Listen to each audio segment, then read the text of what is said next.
जो आपका black body radiation बचा था वो करवाऊंगी, कुछ खास इंपॉर्टेंट नहीं है, 2-3 मिनट का ही है, ठीक है।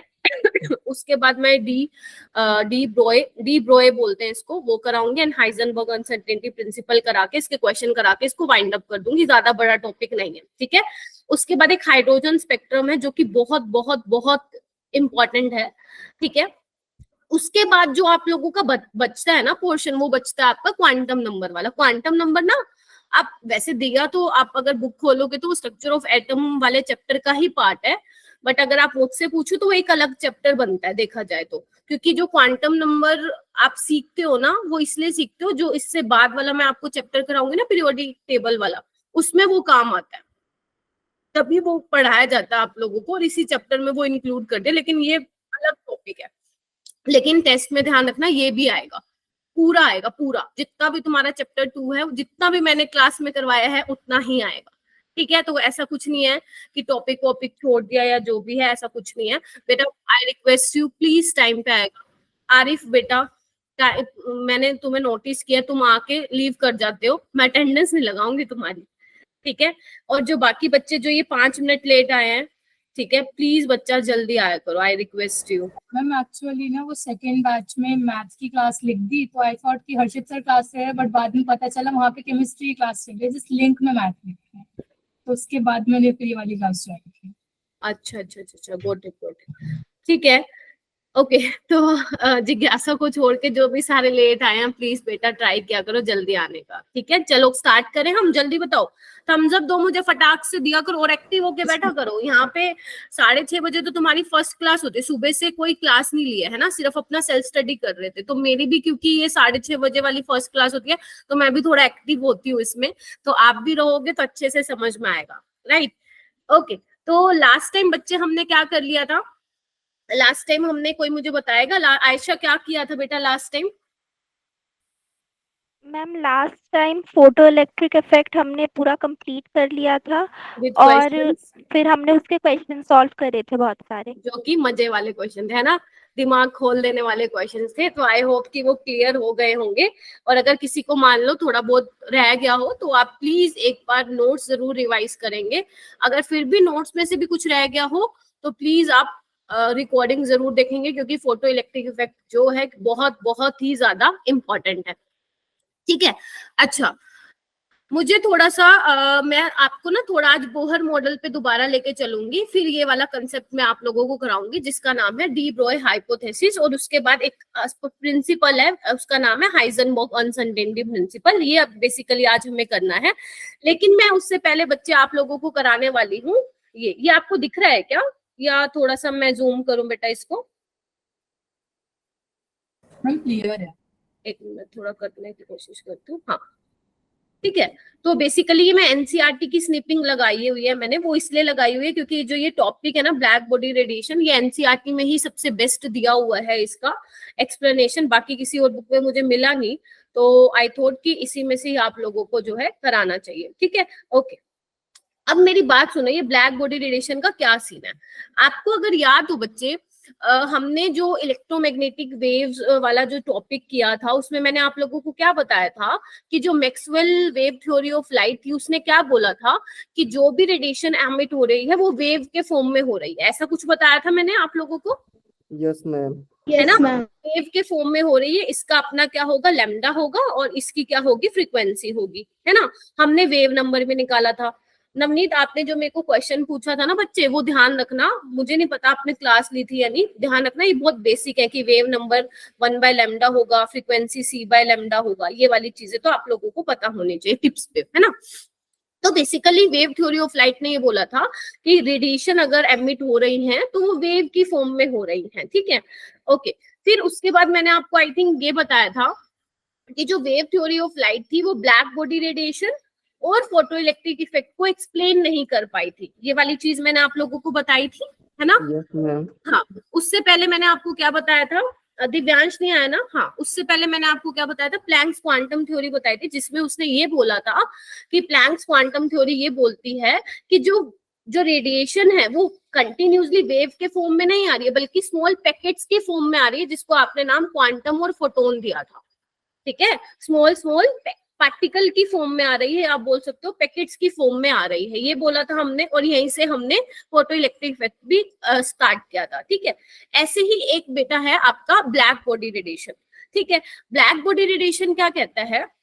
ब्लैक बॉडी रेडिएशन का ये मतलब है, कोई भी आपकी बॉडी है, ब्लैक बॉडी का मतलब भी यही होता है कि अगर वो मान लो कोई रेडिएशन एब्जॉर्ब कर, मतलब कोई रेडिएशन उसके ऊपर ब्लैक बॉडी पे पड़ रही है, तो जितनी भी रेडिएशन हैं वो सारी की सारी जो है उनको एब्जॉर्ब कर लेगा और सारी की सारी वो एमिट कर देगा। मतलब जो ब्लैक बॉडी होती है वो जो आप रेडिएशन एमिट कर रहे हो, जितनी भी फ्रीक्वेंसी है उनकी रेडिएशन की या जो भी उनकी वेवलेंथ है, सभी टाइप की वेवलेंथ को वो क्या कर लेता है? एब्जॉर्ब कर लेता है, और सभी टाइप की वेवलेंथ या फ्रीक्वेंसी को वो एमिट करता है। उसको आप ब्लैक बॉडी रेडिएशन बोलते हो, ब्लैक बॉडी बोलते हो। ठीक है, अब ब्लैक बॉडी से मतलब ये नहीं है कि वो ब्लैक कलर का होगा, ऐसा नहीं है। ठीक है, अच्छा, पहली बात है रियल में कोई ऐसी ब्लैक बॉडी नहीं होती है, जस्ट ये हाइपोथेटिकल है। ठीक है, कि कोई भी रेडिएशन डाली आपने किसी भी फ्रीक्वेंसी की या उसकी जो भी वेवलेंथ है जो भी उस पे आई और सारी की सारी एब्जॉर्ब कर ली और सारी की सारी वो एमिट कर दी। ठीक है, तो ऐसा नहीं होता। ठीक है, तो अब मेरी बात ध्यान से सुनो, यहाँ पे एक बार देखो जो मैंने लिखा हुआ है बच्चे, बहुत ईजी है, जो मैं इसमें बताऊंगी सिर्फ आपको वही करना है, पेपर में नहीं आता है, नीट पे तो वैसे ही बिल्कुल नहीं आता है यहाँ से क्वेश्चन, लेकिन क्योंकि आपका एनसीईआरटी में टॉपिक है एंड आपके एग्जाम्स में ये आ सकता है 2-3 नंबर का, इसलिए मैं ये आप लोगों को करा रही हूँ। ठीक है, अच्छा, तो ये क्या लिखा हुआ है एक बार ध्यान से पढ़ना। It is not worthy that first concrete explanation for the black body radiation mention about was given by Max Planck ने दिया था। ठीक है, तो वो कह रहे थे समझने की कोशिश करते हैं, तो समझने की कोशिश करें। अगर आपको नहीं दिख रहा बच्चे प्लीज जूम कर लेना स्क्रीन को थोड़ा, बस इतना ही है। ठीक है, ध्यान से समझेंगे कि जो वेव थ्योरी ऑफ लाइट थी वो कैसे फेल हुई थी, इसको एक्सप्लेन करने में, यही तो पढ़ रहे हैं ना हम। चलो ओके, तो एक बार देखना बच्चे, वो ये बोल रहा है कि जो हॉट ऑब्जेक्ट्स होते हैं वो एमिट करते हैं इलेक्ट्रोमैग्नेटिक रेडिएशन को over a wide range of wavelength. ध्यान से सुनना, at high temperature an appreciable proportion of radiation is in the visible region of spectrum. As temperature is raised, a higher proportion of short wavelength blue light is generated. For example, देखो यहाँ पे ये बोलना चाह रहा है, इसने क्या लिया, एक एग्जाम्पल लेके समझाया है। वो कह रहे हैं मान लो तुम्हारे पास एक आयरन रोड है, ठीक है बच्चा, आपने क्या किया, इसको गर्म करना चालू किया, इसको टेम्परेचर दिया। ठीक है, जैसे ही आपने इसको टेम्परेचर दिया, सबसे पहले आपको क्या दिखेगा, ये डल रेड कलर का दिखेगा। आपने उसको और हीट दिया, और हीट दिया तो ये क्या हो गया, और रेड हो गया। समझ रहे हो, समझने की कोशिश करना। आपने इसको और हीट दिया तो ये व्हाइट हो गया, इसको और हीट किया ये ब्लू कलर हो गया। तो इसका मतलब आप क्या समझ पा रहे हो कि जैसे जैसे आप टेम्परेचर बढ़ा रहे हो, ध्यान से सुनना, जैसे जैसे आप टेम्परेचर बढ़ा रहे हो कलर चेंज हो रहा है। उसका कलर चेंज होने का मतलब क्या है, जैसे जैसे आप टेम्परेचर बढ़ा रहे हो वेवलेंथ चेंज हो रही है, या मैं बोलूं फ्रीक्वेंसी चेंज हो रही है। आपको रेड क्यों दिखा है, क्योंकि आपको पता है सबसे ज्यादा वेवलेंथ उसी की होती है ना। आपको पता है रेड कलर आपको सबसे ज्यादा दूर से ही भैया दिखाई दे जाता है, वेवलेंथ सबसे ज्यादा होती है। आप और टेम्परेचर बढ़ा रहे हो, टेम्परेचर बढ़ाने का मतलब क्या है, आप एनर्जी बढ़ा रहे हो। एनर्जी बढ़ाने का क्या मतलब, आप फ्रीक्वेंसी बढ़ा रहे हो, और फ्रीक्वेंसी बढ़ाने का क्या मतलब है, वेवलेंथ कम। तो आप देख रहे हो जैसे ही आप रेड से व्हाइट जा रहे हो, ब्लू जा रहे हो, इनकी वेवलेंथ जो होती है वो कम होती है। याद करो विद्यो, याद करो विद्यो, लेफ्ट टू राइट वेवलेंथ बढ़ती है। क्या आप लोग ये वाली चीज समझ पा रहे हैं? Yes ma'am. कि जैसे जैसे, ठीक है, आप थम्स अप दे सकते हैं मुझे, मतलब जैसे जैसे मैं क्या कर रही हूँ, टेम्परेचर बढ़ा रही हूँ, क्या हो रहा है, टेम्परेचर बढ़ाने से मेरा वेवलेंथ चेंज हो रहा है। वेवलेंथ चेंज हो रहा है तो मैं बोल सकती हूँ फ्रीक्वेंसी चेंज हो रहा है, उसकी वजह से तो आपको अलग अलग कलर दिखाई दे रहा है। ठीक है, तो यही चीज तो इसने बोली है। देखना इधर बच्चे, when an iron rod is heated in furnace, it first turns to dull red and then progressively become more and more red as the temperature increases. अगर आप इसको और हीट करोगे, the radiation emit becomes white and then become blue as temperature become very high. यानी कि क्या बोलना चाह रहा है, this means that radiation is red वाली जो radiation है वो क्या है, ज्यादा intense है at particular temperature, ये बोल सकती हूँ। और जो ब्लू वाली है वो क्या है, वो ज्यादा इंटेंस है दूसरे टेम्परेचर पे। मतलब टेम्परेचर बदलने से आपका कलर चेंज हो रहा है। ये वाली बात क्लियर हुई? ठीक है, इसका मतलब क्या है, जो रेडिएशन की जो इंटेंसिटीज हैं जो रेडिएशन की इंटेंसिटीज हैं of different wavelength emitted by hot body depend किस पे कर रही है, बताओ मुझे, टेम्परेचर पे डिपेंड कर रही है। जिस लाइट की जो वेवलेंथ एमिटेड हो रही है बच्चा, वो किस पे डिपेंड कर रही है, टेम्परेचर पे डिपेंड कर रही है। जैसे जैसे टेम्परेचर बढ़ाते जाओगे वैसे वैसे उसकी वेवलेंथ चेंज होती जाएगी, वैसे वैसे उसकी फ्रीक्वेंसी चेंज होती जाएगी, अकॉर्डिंगली उसका कलर चेंज होता जाएगा। क्लियर सभी को ये वाली बात? ठीक है। लेकिन अब वेव थ्योरी कैसे इसको फेल हो गई थी, कोई मुझे बता पाएगा? वेव थ्योरी ने मैक्सवेल ने क्या बोला था कि जो रेडिएशन एमिट कर रही है वो वेव की फॉर्म में कर रही है और उसकी सेम वेवलेंथ और सेम फ्रीक्वेंसी है, यही बोला था, याद करो। Yes ma'am. लेकिन ये क्या बोल रहा है कि नहीं भैया ऐसा नहीं है, टेम्परेचर बढ़ाओगे तो वेवलेंथ चेंज होगी, वेवलेंथ चेंज तो फ्रीक्वेंसी चेंज, क्योंकि हमें दिख रहा है भैया कलर चेंज हो रहा है, पहले डल रेड हो रहा है, फिर रेड हो रहा है, फिर व्हाइट हो रहा है, फिर ब्लू हो रहा है, यानी कि यहाँ पे क्या हो गया, उसकी वेव थ्योरी फेल हो गई। बोलो हाँ या ना?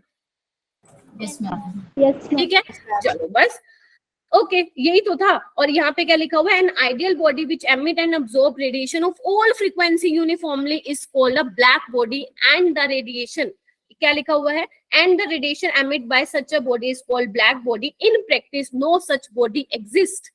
ठीक है, इन सच मतलब रियल लाइफ में ब्लैक बॉडी जैसी चीज जो है एग्जिस्ट नहीं करती है। बस यही वाली बात ध्यान रखना है। एक आपको ध्यान रखना है, ये वाला ग्राफ इस पे मेरी तरफ से लगाओ, एनसीईआरटी लेके बैठे हो तो मोस्ट इंपॉर्टेंट। मैम ये ग्राफ क्या कहता है, इधर देखो बच्चा, जैसे जैसे मैं वेवलेंथ बढ़ा रही हूँ टेम्परेचर बढ़ रहा है, देखना एक बार।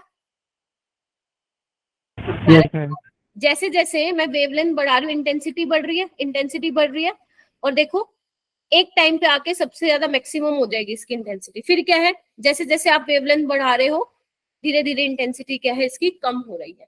आपको क्या इसमें ध्यान रखना है, अगर बेटा इधर देखो, अगर ये T2 वाला टेम्परेचर ज्यादा है T1 से, यानी कि जो ये वाला ग्राफ है इसका टेम्परेचर ज्यादा है, तो आप लोग देख पा रहे हो T1 पे वेवलेंथ इतनी थी, T2 पे वेवलेंथ इतनी थी। क्या मतलब हुआ कि जैसे ही आपने टेम्परेचर बढ़ाया वेवलेंथ क्या हो गई, कम हो गई। क्या मैंने ये चीज यहाँ पे भी बताई है कि टेम्परेचर बढ़ाने से क्या हो रहा था, फ्रीक्वेंसी बढ़ रही थी, और आपको पता है फ्रीक्वेंसी बढ़ने का क्या मतलब है, एनर्जी बढ़ रही थी, और आपको पता है energy is inversely proportional to lambda. समझ में आया कि टेम्परेचर बढ़ने से क्या हुआ, जो आपकी वेवलेंथ है, देखो पहले यहाँ कहीं थी बीच में 1500 के आसपास, और जैसे ही आपने टेम्परेचर बढ़ाया कहीं 900 के पास आ गई है। क्लियर? बोलो जल्दी। बस यही तो था, यही था ब्लैक बॉडी रेडिएशन। वैसे ये जनरली आपके पेपर में नहीं आता, लेकिन हाँ जो आपके स्कूल के एग्जाम्स होते हैं बच्चा पार्टी, उसमें ही आता है। तो अगर स्कूल के एग्जाम में ऐसे आता है, right A short note on black body, तो आपको क्या लिख के आना है, समझ गए? एक तो ब्लैक बॉडी का डेफिनेशन, और क्या लिख के आना है, आयरन रोड वाला एग्जाम्पल, और ये ग्राफ बनाया ना 2 नंबर आपके। समझ में आ गई सबको? Yes ma'am. ओके चलो आगे चलें।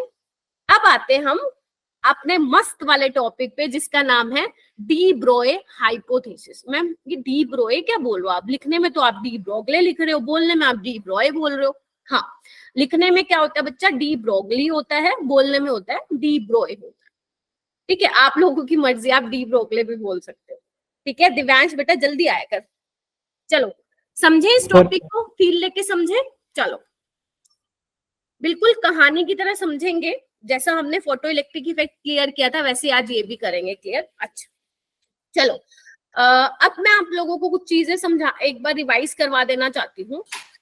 बच्चे आप मुझे ये बताओ, जो मैक्सवेल वेव थ्योरी थी उसने क्या बोला था कि जो रेडिएशन एमिट हो रही है वो उसका कैसा है, वेव नेचर है ना, कंटिन्यूसली वेव की फॉर्म में आ रही है। देखो मैं बार बार इसलिए बता रही हूँ क्योंकि आगे जो हमें पढ़ना है उससे रिलेटेड है।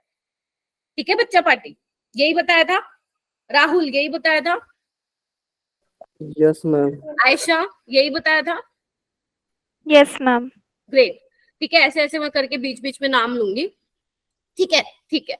लेकिन जब हमने बच्चा प्लैंक्स क्वांटम थ्योरी जो हमने पढ़ी थी, जब वो पिक्चर में आया था तो उसने ये बोला था कि कोई भी सोर्स है उससे जो रेडिएशन एमिट हो रही है वो पैकेट्स की फॉर्म में आ रही है ना, और उनकी एनर्जी क्या थी, h nu। Yes ma'am. ठीक है। अगर मान लो जो पर्टिकुलर रेडिएशन आ रही है उसकी जो एनर्जी है वो क्या है, एच न्यू। कोई और रेडिएशन आ रही है तो उसकी कोई और फ्रीक्वेंसी होगी, उस केस में एच न्यू डैश, ये आपको पता है।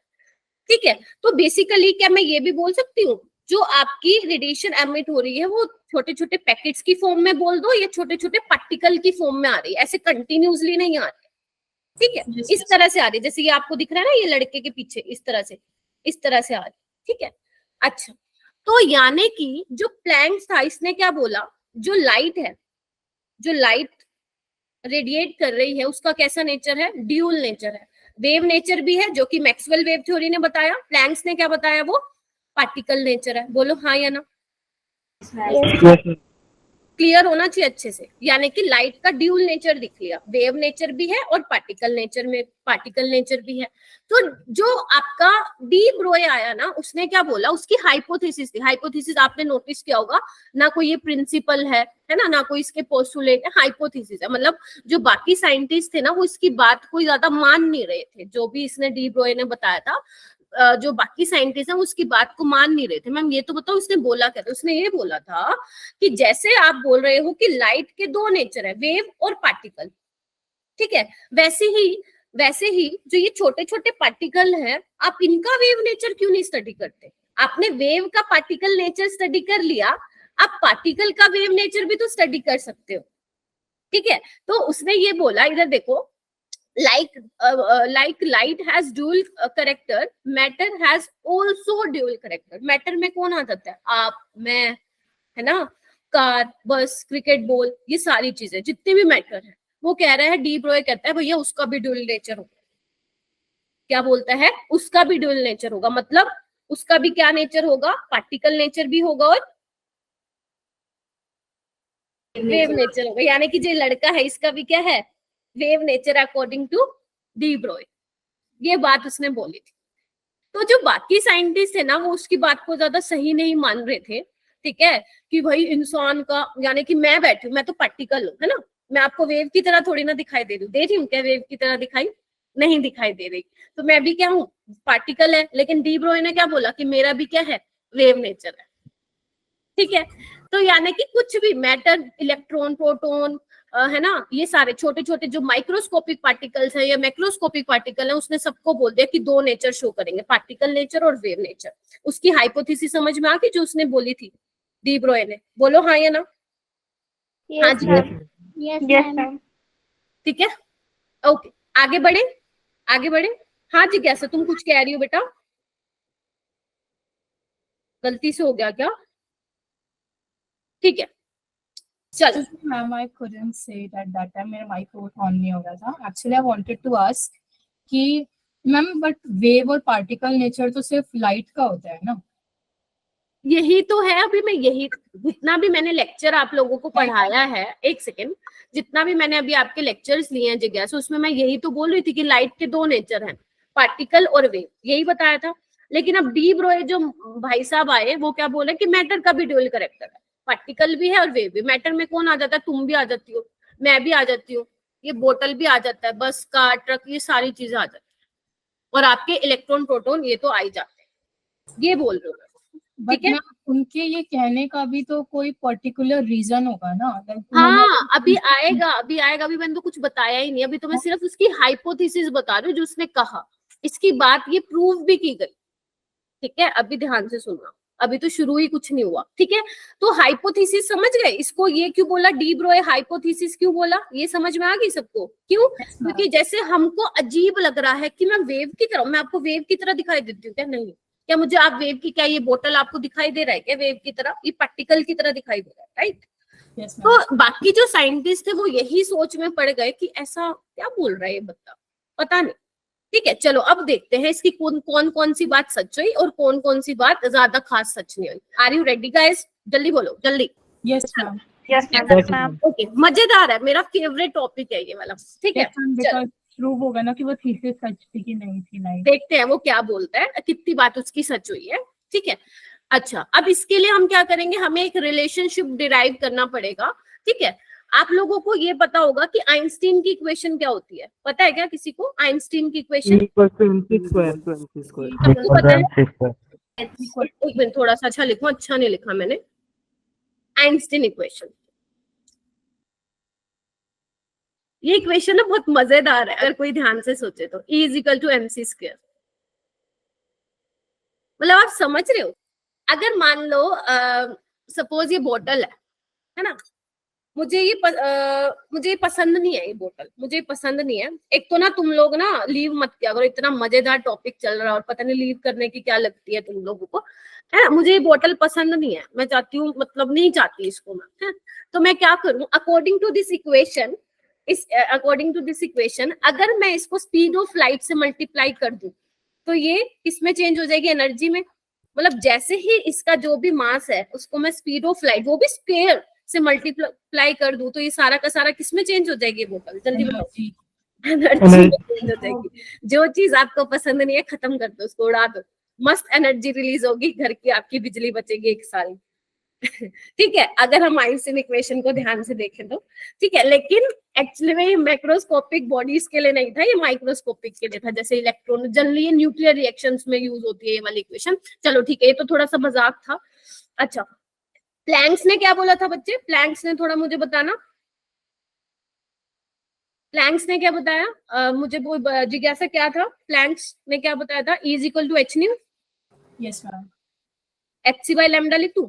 तो अब ये भी एनर्जी की इक्वेशन है और ये भी एनर्जी की इक्वेशन है, तो मैं क्या करूंगी, दोनों के इक्वेट कर दूं, MC square is equal to HC by lambda.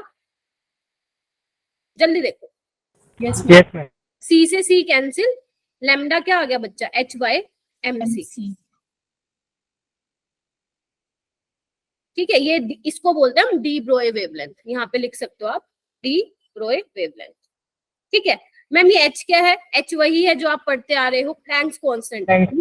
सारे लिखो मेरे साथ साथ, अभी इसमें बहुत सारे फॉर्मूले मैं आप लोगों को बताने वाली हूँ। ठीक है, जिसकी वैल्यू आप लोगों को पता है क्या होती है, 6.626 इंटू 10⁻⁴ जूल सेकेंड। बोलो हाँ या ना। Yes ma'am. M क्या है यहाँ पे, अभी मैं मान के चलती हूँ, जो यहाँ पे मेरे पास मैटर है वो क्या है, इलेक्ट्रॉन है। मास ऑफ इलेक्ट्रॉन कितना होता है, इलेक्ट्रॉन का मास बच्चा party 9.1 into 10⁻⁻31 kg। C is what, speed of light कितना होता है बच्चे, 3 इंटू 10⁸ मीटर पर सेकेंड। तो अगर मान लो इलेक्ट्रॉन की वेवलेंथ निकालने के लिए बोले तो आप निकाल दोगे, H की वैल्यू पुट कर दो, मास ऑफ इलेक्ट्रॉन आपके पास C है, आपको लैम्डा आ जाएगी। लेकिन अभी मैंने क्या बोला, डी ब्रोए ने क्या, उसकी हाइपोथेसिस क्या थी कि आप और मेरा भी क्या है, वेव नेचर है। Yes ma'am. एक मिनट रुको, स्टूडेंट के भी बहुत कॉल आते हैं, है ना। उसने भी ये कहा है, यानी कि यहाँ पे C क्या था, स्पीड ऑफ लाइट थी, है ना। इलेक्ट्रॉन की जो वेलोसिटी थी स्पीड ऑफ लाइट से वो चल रहा था, लेकिन हम थोड़ी ना स्पीड ऑफ लाइट की वेलोसिटी से चलते हैं, हम तो अपनी वेलोसिटी से चलेंगे। बोलो हाँ या ना। तो अगर मैं इस फॉर्मूले को थोड़ा मॉडिफाई करने चलूं तो देखना एक बार ऐसे लिख सकती हूँ क्या, lambda is equal to H by mv। अब ये मास यहाँ पे किसी का भी, मान लो मैं अपनी वेवलेंथ निकालना चाहती हूँ, तो यहाँ पे मैं अपना मास पुट करूंगी जितना भी है, ठीक है, और v जो जिस वेलोसिटी से मैं चल रही हूँ वो यहाँ पे पुट करती हूँ। बोलो हाँ या ना, बोलो जल्दी। ठीक है मैम। और करें, एक तो फॉर्मूला ये आ गया, एक ये आ गया। अब मुझे ये बताओ मोमेंटम क्या होता है बच्चा पार्टी, जल्दी। Ma'am sense of motion. P is equal to mv होता है, तो मैं lambda is equal to H by P कर दूं, एक ये फॉर्मूला आ जाएगा मेरे पास। Yes ma'am. चलो इसको और करें मॉडिफाई। अब मुझे ये बताओ काइनेटिक एनर्जी क्या होती है बच्चा पार्टी, जल्दी बताओ। 1/2 हाफ mv।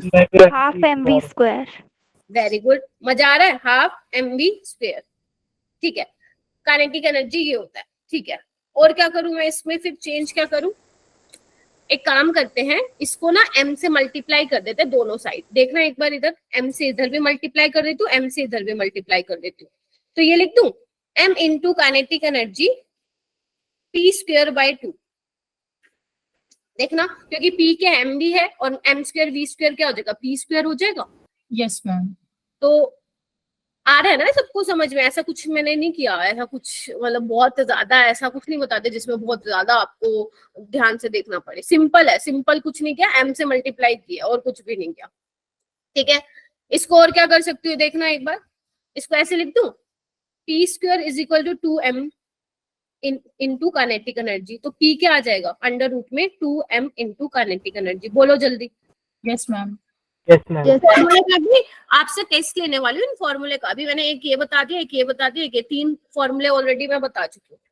तो इसको मैं क्या करूं, चलो यहीं पे लेके आ जाते हैं इसको, ये लिख दूं, बोलो हाँ या ना। Yes ma'am. एक और फॉर्मूला आ गया, बोलो बोलो जल्दी बोलो, यस बोलो मैम। बोलो। और ध्यान रखना मास आपको केजी में लेना है, जो मैंने ये वाला आपको एक्सप्रेशन बताया lambda is equal to h/mv, mass यहाँ पे आपको केजी में लेना है, ठीक है। अच्छा मुझे एक बात बताओ, अगर मेरे पास E इलेक्ट्रॉन है, ठीक है, और मैं उसको V पोटेंशियल से एक्सेलरेट कर रही हूँ, तो मैं इसको ऐसे लिख सकती हूँ थोड़ा सा फॉर्मूले को मॉडिफाई करके, 2m eV। याद आ रहा है काइनेटिक एनर्जी को आप इलेक्ट्रॉन वोल्ट में भी मेजर करते थे, बोलो। Yes ma'am. ये किसकी बात हो रही है, जब मैं इलेक्ट्रॉन की बात कर रही हूँ, लेकिन अब यहाँ पे इलेक्ट्रॉन के चार्ज की बात हो रही है, लेकिन डी ब्रोई ने क्या बोला, आप और मैं भी क्या है, वे भी हैं, तो मेरा भी कुछ, अगर मान लो मैं अपना चार्ज पुट करूं तो यहाँ पे क्या होगा देखना एक बार, मतलब किसी और पार्टिकल का, बेसिकली इलेक्ट्रॉन के अलावा किसी और का चार्ज अगर मैं पुट करूं तो यहाँ पे क्या हो जाएगा 2m QV।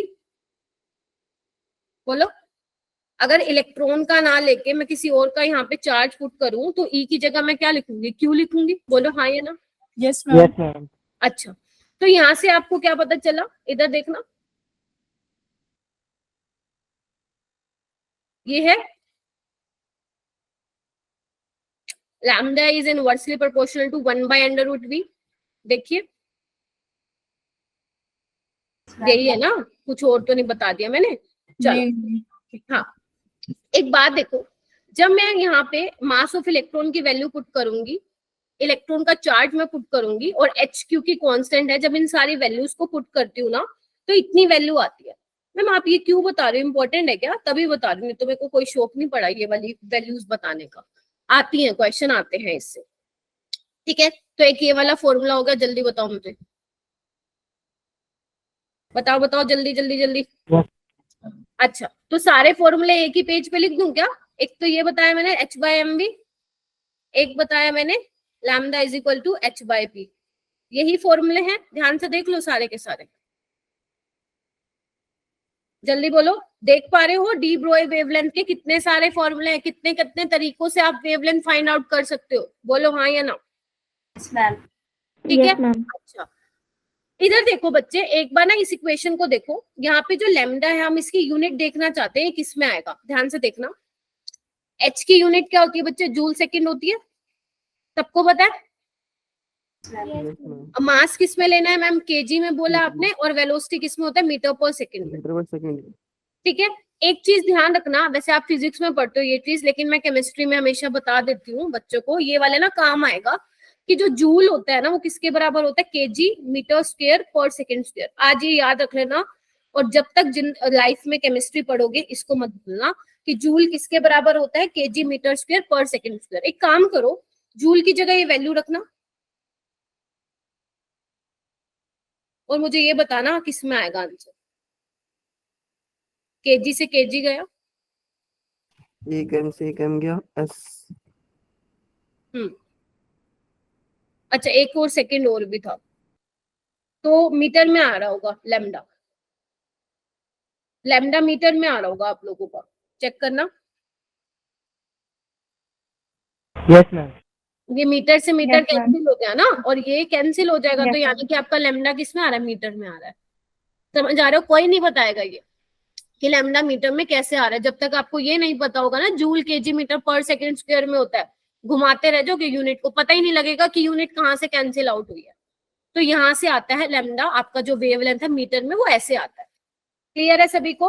अगर मास होगा ग्राम में, आपको उसको केजी में कन्वर्ट करना है, ठीक है। स्पीड ऑफ लाइट चाहे वो इलेक्ट्रॉन की दे रखी हो किसी और की दे रखी हो, मीटर पर सेकंड में कन्वर्ट करना है, ठीक है।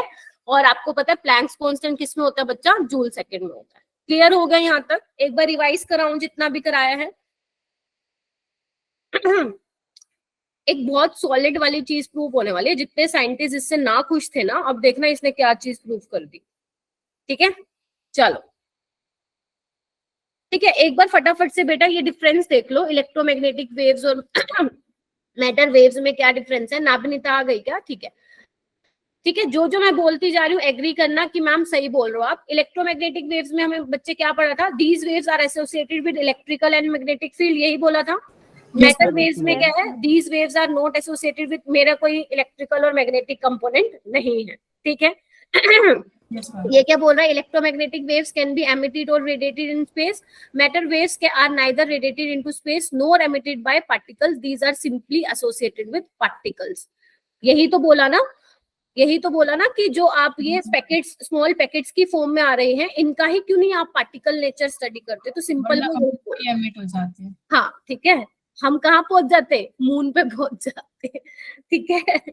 चलो, all electromagnetic waves travel with the same velocity, कितनी थी? c is equal to 3 into 10⁻8 metre पर सेकंड। फील आना चाहिए, ऐसा नहीं होना चाहिए कि आज पढ़ के गए फील नहीं आए, फील आना चाहिए, जैसे फोटो इलेक्ट्रिक इफेक्ट में आया था।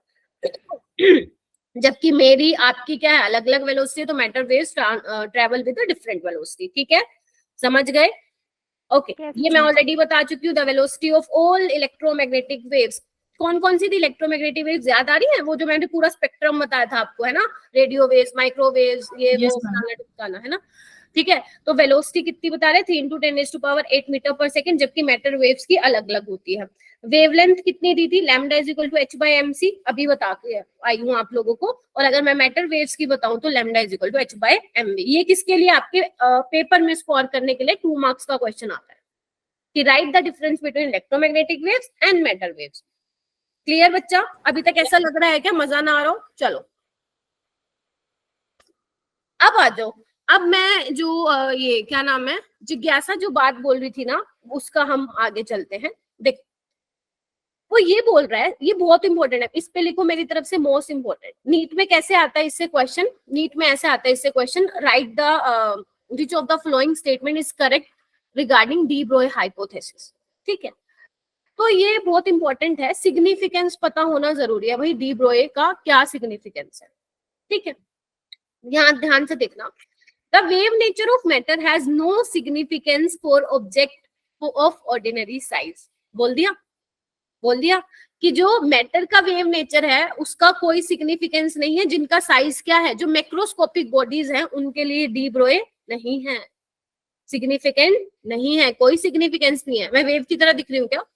है ना, आप ग्राउंड में खड़े हो, कोई क्या है, क्रिकेट बॉल आपके पास आ रही है, वो वेव की तरह आके दिखती है क्या आपको? पार्टिकल की तरह आते हुए दिखती है? ऐसा हिलती हुई आती है क्या? नहीं आती है। फिर इन्होंने कहा कि wavelength of the wave associated with them is too small to be detected. अब इसको समझते हैं ये क्या बोलना चाह रहा है। देख, इन्होंने कहा कि आप एक बॉल ले लो जिसका मास है 1 किलोग्राम, ठीक है, जिसकी वेलोसिटी है 1 मीटर पर सेकंड, ठीक है, और उसकी वेवलेंथ है associated with the wavelength 6.62 into 10⁻34 metre, which is too small to be detected. मतलब अब इन्होंने क्या बोला, एक क्रिकेट बॉल की वेवलेंथ निकालने की कोशिश की।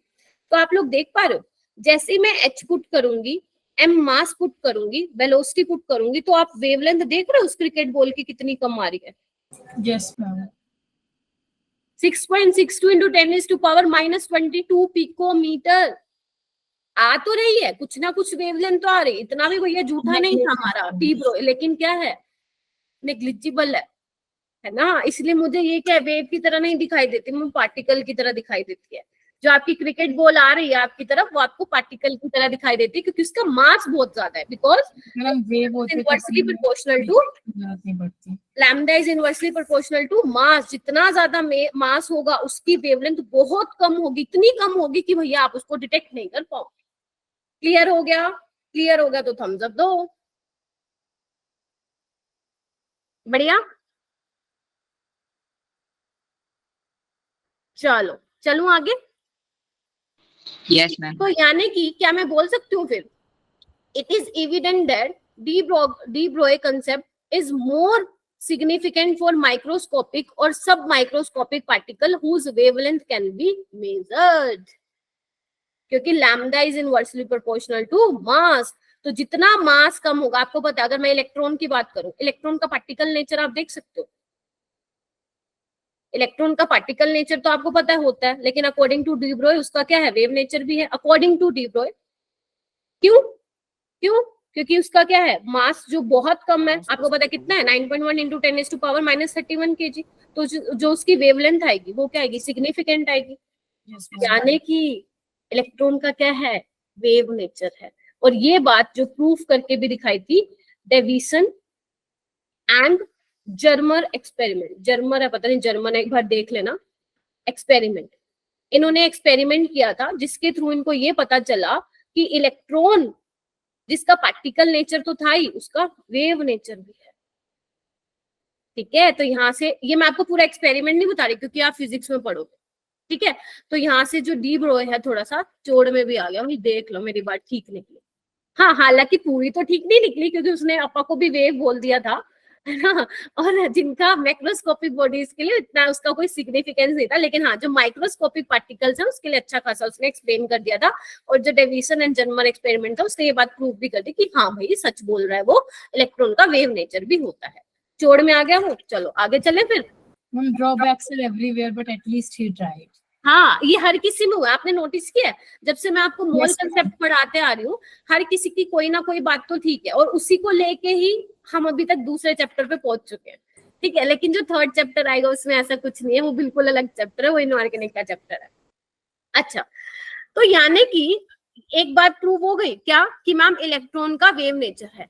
तो यानी कि इधर देखो, जो मैं आप लोगों को बोहर मॉडल में बता रही थी, क्या बता रही थी बच्चा, कि इलेक्ट्रॉन जो है वो सर्कुलर ऑर्बिट में घूम रहा है। सपोज ये ऑर्बिट है, ठीक है, तो ये क्या इसका वेव नेचर शो कर रहा है। देखो मैंने वेव बना के दिखा रखी है, आपको दिख रहा है, आपको सबको, यस मैम, सबको दिख रहा है। ठीक है, तो मुझे एक चीज अब और ज्यादा चोड़ में आ जाएगा डी ब्रोय, देखना कैसे आएगा। तो यानी कि आप मुझे बस ये बता दो, जो ये सर्कल आपको दिख रहा है, क्योंकि ऑर्बिट क्या सर्कल की तरह आपको दिख रहा है, सर्कमफ्रेंस क्या होता है सर्कल का, 2πr। 2πr। यस मैम, ठीक है, तो ये 2πr किसके बराबर होगा, integral multiple of lambda. N क्या है, जो ये मैंने वेव्स बना रखे 1 2 3 4 5 6, आपको अभी दिखाने के लिए वेव्स है, लेकिन जनरल में एन लैम्डा ले रही हूँ। ठीक है, तो मुझे ये बताओ वो क्या था, क्या बोलते हैं, लैम्डा को मैं क्या लिख सकती हूँ, 2πr is equal to N h/m भी लिख सकती हूँ बच्चे। Yes ma'am, yes ma'am. इसको मैं और क्या लिख सकती हूँ, mdr is equal to nh/2π। अब सोचो कुछ, ये कहाँ पढ़ा था, बोर्ड के फर्स्ट पोस्टुलेट में। बोहर ने बोला था ना, बोहर ने बोला था। बोहर ने क्या बोला था, मैंने ऑब्जर्व किया, मुझे नहीं पता ये कहाँ से आया, और डी ब्रोय ने लोग बता दिया कैसे आया, और चोड़ में आ गया वो। ठीक है, तो इसकी भी काफी तारीफ ही हुई थी। ठीक है, अभी इसकी बेइज्जती करने कौन आएगा, इसकी बेइज्जती करने आएगा हाइजेनबर्ग। पहले मुझे बताओ, इतना क्लियर हो गया क्या? Yes ma'am. हम Yes, बेचारे ma'am. हार्ड वर्क करते हैं, फिर हम लोग बैठ के उनकी बेइज्जती करते हैं। तुम ये सोचो ना, खूबसूरती केमिस्ट्री की कितनी अच्छी है। अच्छा, इसको ना थोड़ा सा और मैं मॉडिफाई करना चाहती हूँ, क्योंकि एक क्वेश्चन आया था अभी रिसेंट, जेई में आया था कल। अगर तुमने नीट, अच्छा नीट का पेपर देखा क्या कल तुमने जो आया हुआ था, बहुत ही इजी आया हुआ था, बहुत ही इजी। किसी ने देखा होगा ना, उसमें मोल कंसेप्ट में से वो क्वेश्चन आया हुआ था, प्योरिटी वाला, जो अपन ने उसमें किया था क्लास में। इतना इजी क्वेश्चन था, बहुत ही जबरदस्त क्वेश्चन, इजी था वो। चलो आओ इधर, इसको एक बार देखना बच्चे, थोड़ा और मॉडिफाई कर सकती हूँ, देखना। ये लिख दो, lambda is equal to 2πr/n। देखना एक बार बेटा, यहाँ पे लिख देती हूँ, lambda is equal to 2πr/n। R क्या था, कोई मुझे बताएगा, बोलो बोलो, आर क्या, रेडियस। रेडियस था, है ना। और एन क्या था आपका, नंबर ऑफ ऑर्बिट था, या आप इसमें ये बोल सकते हो नंबर ऑफ वेव्स भी बोल सकते हो आप। ठीक है, अच्छा, तो आर क्या था बच्चे, r is directly proportional to n²/z था। जल्दी बोलो, यस Yes, ma'am. उसको ऐसे लिख दूं, 2πr को मैं लिख देती हूँ n²/z। ठीक है, तो n से n कैंसिल, तो यानी कि लैम्डा जो है वो क्या डायरेक्टली प्रोपोर्शन आ गया n/z। बोलो हाँ या ना। और z क्या था, एटॉमिक नंबर, और n तो आपको पता ही है, number of orbit, number of shell या नंबर ऑफ वेव्स। मैंने ये क्यों करवाया, इंपॉर्टेंट है, बहुत इंपॉर्टेंट है, क्वेश्चन आएगा, एक जबरदस्त वाला क्वेश्चन आएगा। ठीक है, तब मैं आपसे पूछूंगी भाई बताओ कौन सा फॉर्मूला लगेगा। तो यानी कि कितने फॉर्मूले बता दिए, 2 pi r is equal to n lambda. Lambda is in lambda is directly proportional to n by z, और ये आपको ऑलरेडी पता था. उसके अलावा ये वाले फॉर्मूले मैंने आपको कहाँ गए, अरे कहाँ गए, ये वाले. ठीक है जी, बोलो हाँ या ना. मैम. ठीक है जी, चलो आगे बढ़े. Yes ma'am. चलो अभी तक तो फील आ रही होगी. ओके, क्वेश्चन भी आ गए. चलो फिर से बोल रही हूँ, अगर आपको रिवाइज करवाना है तो मैं एक बार फिर से रिवाइज करवा देती हूँ, लेकिन ये क्वेश्चन तुम लोगों से करवाऊंगी. फिर मैं, अब सोच लो, डिसीजन तुम लोगों के हाथों में. बताओ, अगर क्वेश्चन ही करके दिखाया तो फिर बैंड बजेगी तुम लोगों की. मैं ऑनलाइन कैसे मारूंगी? ठीक, ऑनलाइन कैसे मारूंगी, रुको जाओ बताती हूँ. हाँ जी, सुहानी करें. सुहानी जी, नाबिला, चलो हो जो रेडी. दिव्यांश, अर्पित है क्या यहाँ पे? अर्पित बेटा तू ना क्लास में ध्यान नहीं देता है. हाँ, मेरे को ऐसा लगता है साइड बाय साइड कोई और बुक खोल के पढ़ रहे हो तुम लोग. चलो आ जाओ. दिव्यांश आ गया क्या? चलो. If the kinetic energy of an electron is increase 4 times, अगर इलेक्ट्रॉन की बात कर रहे हैं, ये थोड़ा सा समझने, फील लेने की कोशिश करना. कंसेप्ट मैंने आप लोगों को जितना था समझाते, उससे ज्यादा बाहर कभी नहीं पूछा गया नीट में, और आएगा भी नहीं.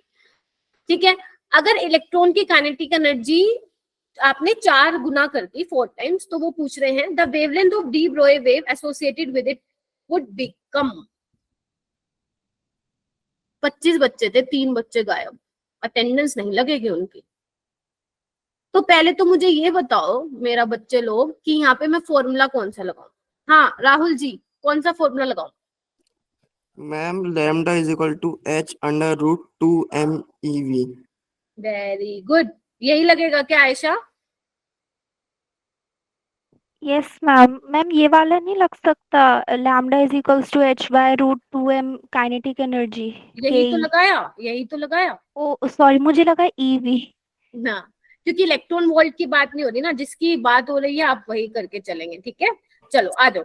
यानी कि यहाँ से मैं ये लिख सकती हूँ बच्चे, lambda is inversely proportional to kinetic energy. Yes ma'am. अब काइनेटिक एनर्जी कितनी है? आपने 4 गुना बढ़ा दिया, तो यानी कि नया जो लैम्डा होगा वो क्या होगा, देखना एक बार.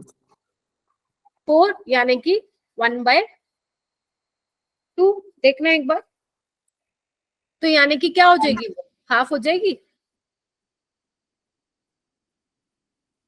बोलो बोलो. Yes Yes ma'am. अगर एक देखो, एक बात तो तुम लोगों को पता है कि lambda is inversely proportional to kinetic energy. अगर काइनेटिक एनर्जी बढ़ रही है तो आपका लैम्डा कम होगा, ये तो पता ही है ना.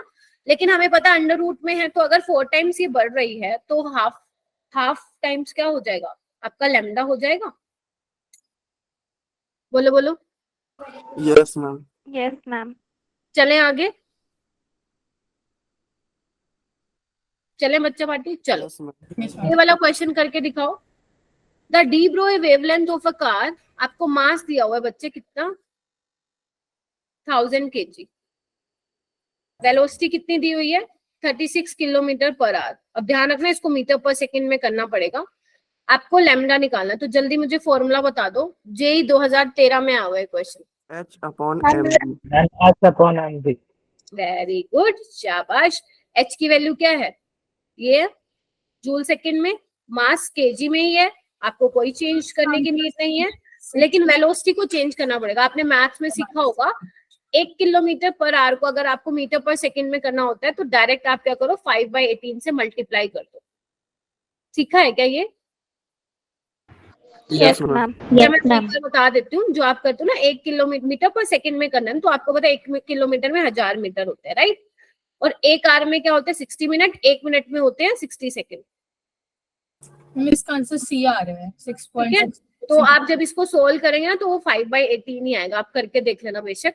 तो मैं क्या कर रही हूँ यहाँ पे, 5/18 मीटर पर सेकंड. इसको सोल्व कर लेना आप लोग, आंसर आ जाएगा 3rd ऑप्शन.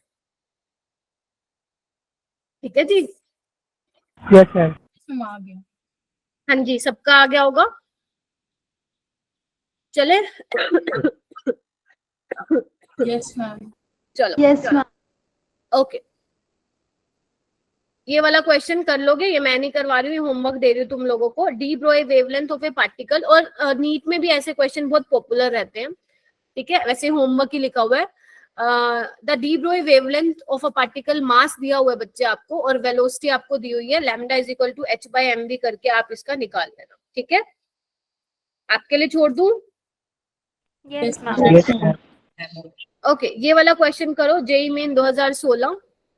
हाँ, एक और चीज बेटा मेरे को आप लोगों को बताना था, जो ये मॉड्यूल आप लोगों को मिलते हैं ना, तो जो आप लोग क्वेश्चन करते हैं ना, उस वो ना सारे मिक्स होते हैं, मतलब जेई मेन के भी होते हैं उसमें क्वेश्चंस, उसमें नीट के भी क्वेश्चंस होते हैं, और उसमें एडवांस लेवल के क्वेश्चन होते हैं। तो अगर मान लो कुछ ऐसे क्वेश्चन है ना जो आपको लग रहा है ये तो मैम ने शायद कराया नहीं है, तो एक बार ना वो मुझसे पूछ लिया करो, क्या पता वो हो सकता है कि लेवल उसका अलग हो, जो आपके नीट में हो भी ना सिलेबस में। ठीक है, तो ऐसा डीमोटिवेट होने की नीड नहीं है अगर ऐसे क्वेश्चन आप लोगों को देखने को मिलते हैं। ठीक है, बाकी अपना जो लेवल है वो जेई मेंस तक तो बना के का चलना है। ठीक है, चलिए। A stream of electron from a heated filament was passed between two charged plates kept at potential difference V, ESU, electrostatic unit है ये, एंड E और M क्या बोला, चार्ज और मास ऑफ इलेक्ट्रॉन है, द वैल्यू ऑफ h/लैम्डा। जल्दी बताइए, जल्दी बताइए, fast. Ma'am 4x ma'am option 4। MeV। पक्का, जिसने भी बोला है 4, तो क्या करो 4 लिख दो चैट बॉक्स में फटाफट, जल्दी जल्दी, क्योंकि मुझे हाइजेनबर्ग भी कराना है, फिर मैं पानी पी लेती हूँ थोड़ा सा।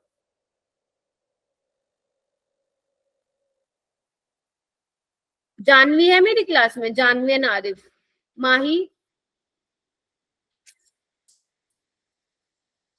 नाबिनीता तो है, ओके, और वो है क्या नाम है, नवनीत। ये 4 बच्चे भाई गायब हो जाते तुम लोग। हाँ, यही 4 बच्चे नहीं है मेरी क्लास में। आयशा तो है, योगेश्वरी भी है, हुमेरा भी है, कनिका कनिष्का भी है, आरती भी है, दोनों मुस्कान भी है। नवनीत बेटा, इसको सावन कहाँ है बेटा आज तू?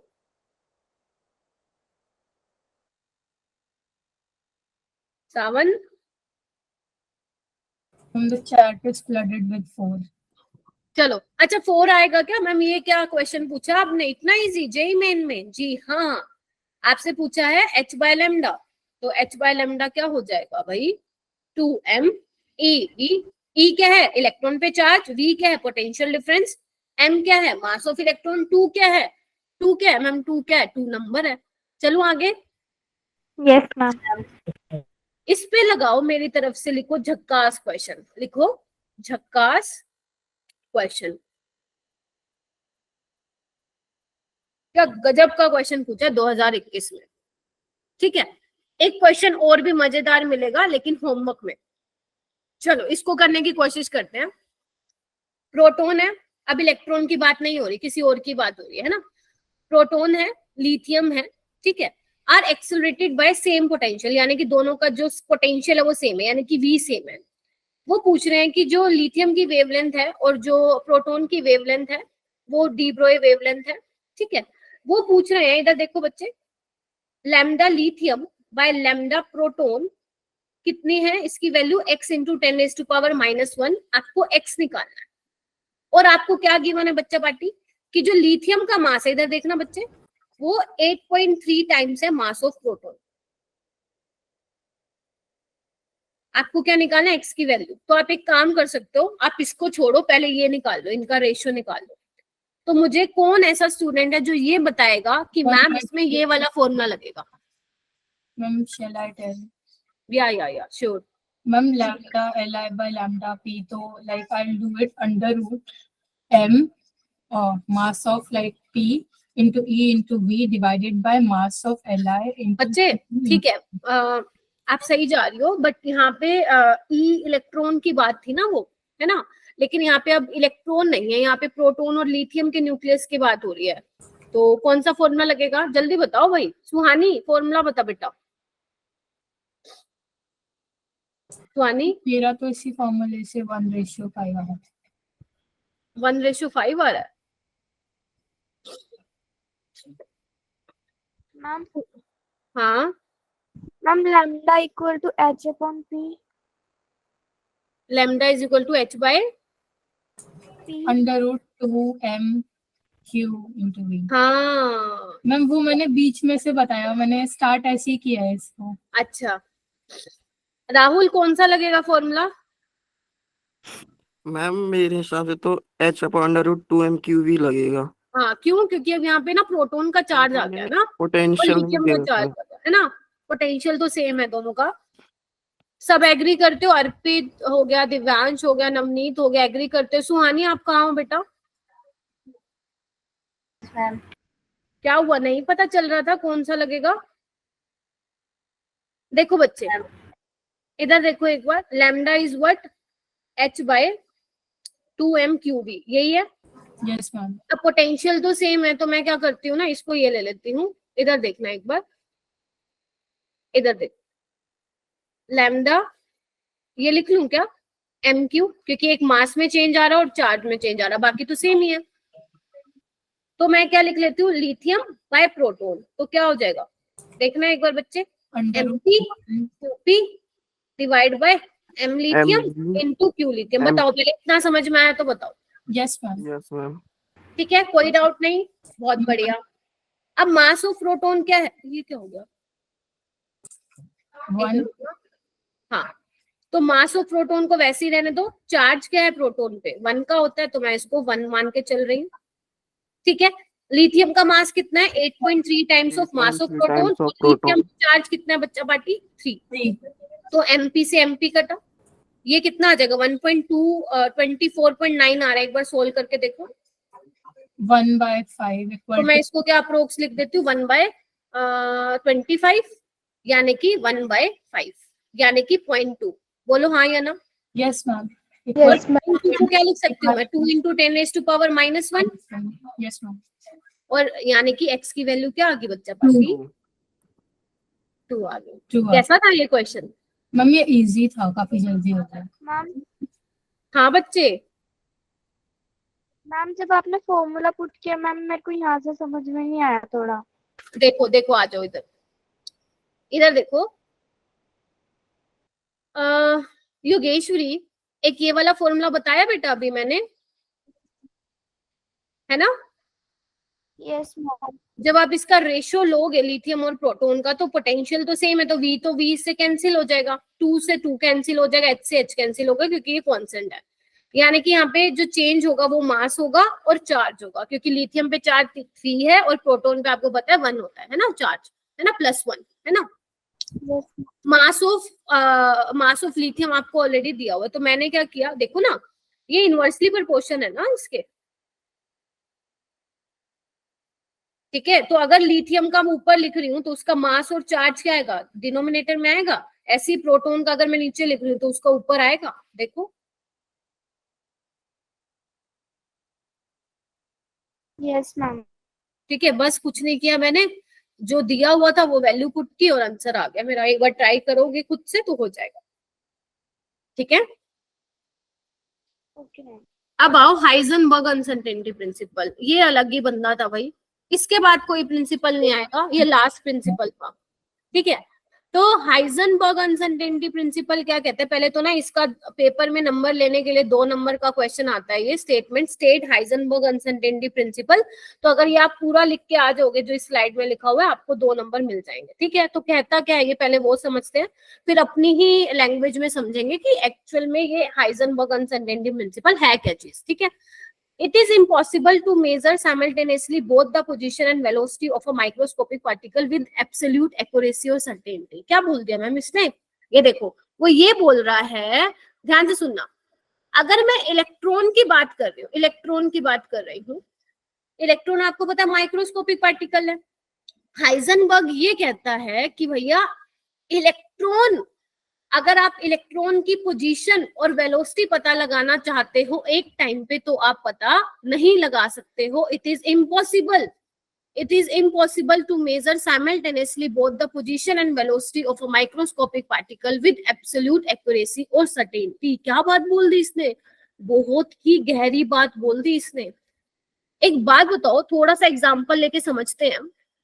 मान लो आप स्टेशन खड़े हो, है ना, आपको ये पहले से इंफॉर्मेशन मिल जाती है ना कि ये ट्रेन जो है इस टाइम पे यहाँ इस प्लेटफॉर्म पे आ जाएगी। बताओ हाँ या ना? Yes, ma'am. तो Yes, ma'am. यानी कि जो मैक्रोस्कोपिक बॉडीज हैं, जैसे ट्रेन हो गया, बस हो गया, मैं हो गई, ठीक है, अगर आपको इनका पाथ का पता लगाना है, इनकी ट्रेजेक्ट्री का, जनरली केमिस्ट्री में हम वर्ड यूज करते हैं ट्रेजेक्ट्री, लेकिन अभी मैं आपको पाथ से समझा रही हूँ सो दैट बहुत ज्यादा मुश्किल ना लगे आपको, सिंपल है, एक तो कहानी की तरह समझेंगे, समझ में आ जाएगा। अगर मान लो आपको उस ट्रेन की ट्रेजेक्ट्री पता लगानी है, उसका एग्जैक्ट पाथ पता लगाना है, तो आप कैसे पता लगाओगे कि इस टाइम पे वो इस पोजीशन पे खड़ी है और इस पोजीशन पे और इतने वेलोसिटी से चल रही है, तभी आपको पता लगता है कि वो 1 घंटे में भैया इस प्लेटफॉर्म पे आ जाएगी। क्यों? क्योंकि आपको उसकी पोजीशन भी पता है, उसकी वेलोसिटी भी पता है। बोलो हाँ या ना? Yes, ma'am. सिंपल बात है, ठीक है। लेकिन हाइजेनबर्ग ये बोलता है कि जो इलेक्ट्रॉन है, जो कि माइक्रोस्कोपिक पार्टिकल है, उसकी आप एक साथ पोजीशन और वेलोसिटी नहीं बता पाओगे। अगर आप पोजीशन बता पाओगे तो वेलोसिटी में गड़बड़ हो जाएगी, अगर आप वेलोसिटी बता पाओगे तो उसकी पोजीशन में गलती कर दो। लेकिन याद करो वो बोहर मॉडल, याद आ रहा है आपको बोहर मॉडल? बोहर मॉडल ने क्या बोला था कि इलेक्ट्रॉन जिस पाथ में घूम रहा है, जिस ऑर्बिट में घूम रहा है, उसने तो उसका वेलोसिटी भी डिफाइन कर दिया, तो उसने तो उसकी रेडियस भी डिफाइन कर दी थी कि न्यूक्लियस से वो इतनी दूरी पे है और उसकी वेलोसिटी इतनी है, यानी कि उसने तो भैया बता दी थी वेलोसिटी और रेडियस। बोलो हाँ या ना? Yes ma'am. लेकिन ये तो उसने तो अलग ही बात बोल दी हाइजेनबर्ग ने कि आप एक टाइम पे पोजीशन और वेलोसिटी नहीं बता सकते हो गया ना, कॉन्ट्राडिक्शन हो गया। बोहर वाली बात, यही बोहर की एक लिमिटेशन भी थी। कैसे? अब समझने की थोड़ा सा कोशिश करते हैं। जैसे मान लो ये आपका सरफेस है, इधर सुनो, ठीक है, इलेक्ट्रॉन है, आपको इलेक्ट्रॉन की पोजीशन जाननी है, वेलोसिटी जाननी है ना। मान लो ये इलेक्ट्रॉन है, आपने क्या किया, लाइट को रेडिएट करवाया, इंसिडेंट करवाया, ठीक है। एक बात बताओ, ध्यान से सुनना, जैसे ही आप लाइट रेडिएट करोगे, लाइट एमिट करोगे, सपोज फोटोन एमिट किया आपने, है ना, तो जैसे ही फोटोन इससे टकराएगा ये इलेक्ट्रॉन निकलेगा यहाँ से। बोलो हाँ या ना? Yes Yes, ma'am. Yes, ma'am. जब आपने फोटोन भेजा तो उसने इलेक्ट्रॉन की पोजीशन तो बता दी कि चलो वो यहाँ पे रहा होगा, लेकिन जैसे ही वो स्ट्राइक किया तो भैया इलेक्ट्रॉन ने अपनी, समझो इधर से समझो, मान लो ये इलेक्ट्रॉन बेचारा अपने पाथ में जा रहा है, अपने पाथ में घूम रहा है, पीछे से आया फोटोन, मारा धक्का, इसने अपना क्या करा, डायरेक्शन चेंज हो गई इसकी, डायरेक्शन चेंज तो वेलोसिटी चेंज। यानी कि जब आपने इसकी पोजीशन पता करनी चाहिए, इलेक्ट्रॉन क्या है भैया, हल्का सा फूंक मारा उड़ गया भाई, है ना, तो आपने जब इसकी पोजीशन पता करनी चाहिए तब क्या पता नहीं कर पाए इसकी, आप वेलोसिटी पता नहीं कर पाए। समझे इस चीज को? जब आपने इसकी पोजीशन पता करनी चाहिए तो आप इसकी वेलोसिटी नहीं पता करके, क्योंकि फोटोन तो आपने भैया ताकतवर भेजा, वो एकदम आएगा, उसका डायरेक्शन चेंज, वेलोसिटी चेंज पता लगा लो, उसकी वेलोसिटी कितनी है, नहीं पता लगा पाओगे, एरर आएगी, ठीक है। अब मैम आप ये भी तो बोल सकते हो, अगर आप मुझे हमें ये कह रहे हो कि पोजीशन तो पता लगा ली, बट वेलोसिटी पता नहीं लगा पाए, तो आप एक काम करो, फोटोन कमजोर भेज दो। लॉजिक है इस बात में ना, फोटोन कमजोर भेज दो तो हम पोजीशन वेलोसिटी पता लगा लेंगे कि कितनी वेलोसिटी से चल रहा है वो अपने पाथ में, ज्यादा चेंज नहीं आएगा। लेकिन देखा ये गया, ध्यान से सुनना, जो इलेक्ट्रॉन का साइज है, ध्यान सुनना, जो इलेक्ट्रॉन का साइज है और जो आप रेडिएशन एमिट कर रहे हो उसकी जो वेवलेंथ है, दोनों का साइज लगभग कंपेरेबल होना चाहिए, सेम होना चाहिए, तब तो आप उसका डिटरमाइन कर सकते हो, अदरवाइज नहीं। क्योंकि जब, ध्यान से सुनना, क्योंकि जब आप फोटोन कमजोर भेजोगे, कम एनर्जेटिक भेजोगे, तो उसका मतलब क्या हुआ, वेवलेंथ ज्यादा हो जाएगी उसकी। बोलो जल्दी हाँ या ना? Yes, ma'am. तो अगर वेवलेंथ Yes, ज्यादा ma'am. हो जाएगी फिर आप क्या कर पाओगे, उसका पोजीशन नहीं पता लगा पाओगे। पोजीशन आप तभी पता लगा सकते हो जब जो आप रेडिएशन एमिट करवा रहे हो उसकी वेवलेंथ और जो इलेक्ट्रॉन के साइज है वो दोनों आपस में क्या होना चाहिए, कंपेरेबल होना चाहिए। तो मैम यानी कि यहाँ पे जो बोहर की बात थी वो क्या हो गई, झूठी हो गई, फेल हो गया बोहर यहाँ पे। बोलो Yes, ma'am. उसने तो बता दिया था भैया कि electron, velocity of electron 2.18 into 10⁻⁴ इतना मीटर पर सेकंड, z/n था, रेडियस था 0.529, n²/z था, लेकिन यहाँ पे इसने तो लोचा करवा दिया। हाँ जी, क्या सर? मैम बोर्ड ने भी ऐसे हाइपोथेटिकली थोड़ा ना बोल दिया होगा, उसका भी कोई रीजन होगा तो वो। हाँ तो उसने निकाला ना, उसने निकाला पूरा, अपन ने डिराइव करवाया, लेकिन हाइजेनबर्ग आ गया ना उसको झूठा कहलाने के लिए।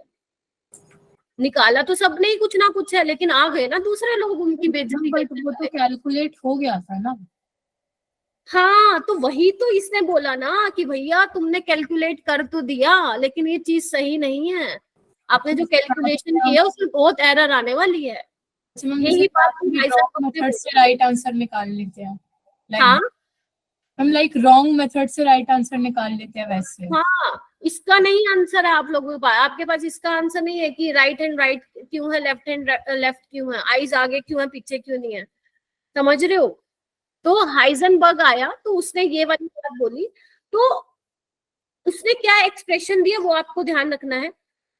क्या दिया उसने, बोला delta x into m delta v. या मैं एक काम करती हूँ, इसको थोड़ा सा यहाँ पे लिखती हूँ, आप लोगों के लिए नई नई चीजें है ना ये, तो मुझे थोड़ा सा धीरे चलना पड़ेगा। उसने ये बोला था, ये क्या है मैम, ये थोड़ा सा आप बताओगे क्या। डेल्टा एक्स क्या है बच्चे, गलती पोजीशन में, एरर इन पोजीशन, जो आपने गलती करी निकालने में, है ना। डेल्टा पी क्या है, मोमेंटम में गलती। एच क्या है, प्लैंक्स कांस्टेंट, और पाई क्या है 3.14। ठीक है, अब आपको पता है पी क्या होता है बच्चे, एम वी होता है, तो मैं इसको ऐसे लिख सकती हूँ, delta x into m delta v greater than is equal to h by 4 pi. बोलो। Yes ma'am. यानी कि ये कहना चाह रहा है कि जो गलती है इसमें पोजीशन में और वेलोसिटी में, उन दोनों का जो प्रोडक्ट है वो h बाय 4 पाई से क्या आना चाहिए, या तो उसके बराबर आना चाहिए या उसके इक्वल आना चाहिए। क्या बोला उसने कि जो आपने गलती निकाली है, जो एरर आया है पोजीशन में और वेलोसिटी में, उन दोनों का जो प्रोडक्ट है वो किसके बराबर आना चाहिए, h बाय 4 पाई के, या उससे बड़ा आना चाहिए। ये किसने बोला था बच्चा, हाइजेनबर्ग ने बोला था। अगर आप एक, जैसे मान लो इसको मैं और कैसे लिख सकती हूँ, h बाय 4 पाई m डेल्टा v। तो अगर आप वेलोसिटी को एक्यूरेट निकालना चाहोगे तो इसमें एरर आ जाएगी, इसको एक्यूरेट निकालना चाहोगे तो भैया इसमें एरर आ जाएगी। एक सही निकालने की कोशिश करोगे, दूसरे में एरर। ठीक है, जैसे एरर बोले तो, जैसे मान लो आपकी मम्मी ने बोला बेटा जाके ना 2 लीटर दूध ले, है ना। आप गए दूध लेने, आप भूल गए, आपके दिमाग से निकल गए, है ना, आपके दिमाग से निकल गया। 2 लीटर बोला था, 2.5 लीटर बोला था, कितने बोला था, आप ले आए 2.5 लीटर। तो ये तो हो गई हल्की फुल्की एरर। लेकिन अभी मैं आपको दिखाऊंगी माइक्रोस्कोपिक पार्टिकल के केस में जब आप एरर निकालोगे कितनी तगड़ी वाली एरर आती है। ठीक है, इतना समझ में आ गया बच्चे हाइजेनबर्ग। इसके ऊपर एक जोक भी बना हुआ है, आप सर्च करना, इसमें ये जोक बना हुआ है। जो हाइजेनबर्ग था वो अपने दोस्तों के साथ, बोहर के साथ, प्लैंक्स के साथ कार में जा रहा था मस्त मजे से पहाड़ियों में घूमने। तो उसकी स्पीड इतनी तेज थी ना कार की, तो एक ऑफिसर ने उसको रोका और वो उससे बोला कि आपको पता है कि आप कितनी स्पीड से चला रहे हो। सोचने की कोशिश करना, आपको पता है कि आप कितनी स्पीड से चला रहे हो। फिर वो कहता कि मैं अपनी पोजीशन तो बता सकता हूँ इस टाइम पे, लेकिन ये नहीं बता सकता कि मैं कितनी स्पीड से चला रहा था। या इसको उल्टा भी कर सकते हो कि मैं अपनी पोजीशन तो बता, अपनी स्पीड तो बता सकता हूँ, बट उस टाइम पे पोजीशन नहीं बता सकता मैं कहाँ था, आई डोंट नो। समझे इस चीज को, रिलेट कर पा रहे हो इस हाइजेनबर्ग से, प्रिंसिपल से। ये सच्ची में है ये वाली चीज, देखना सर्च मार के गूगल पे, हाइजेनबर्ग जोक। ठीक है, चलो आगे चलो बच्चे। तो बस ये बेचारा इलेक्ट्रॉन है, इलेक्ट्रॉन की ट्रैजेक्टरी को बोहर मॉडल ने बता तो दिया था, लेकिन हाइजेनबर्ग ने क्या बोला कि भैया नहीं बता सकते इलेक्ट्रॉन का पाथ पे आप, है ना, नहीं बता सकते, एक टाइम जो उसकी पोजीशन वेलोसिटी नहीं बता सकते। ठीक है, अब देखो बच्चे, ये वाला फॉर्मूला अभी मैंने क्या बताया था, एक बार मैं फिर से लिख देती हूँ। यही था, देखना ये क्या दिखा रहा है बच्चे, the sign greater than equal to means that product of delta x and delta p can be either greater than or equal to h by delta p। ठीक है, बोलो हाँ या ना।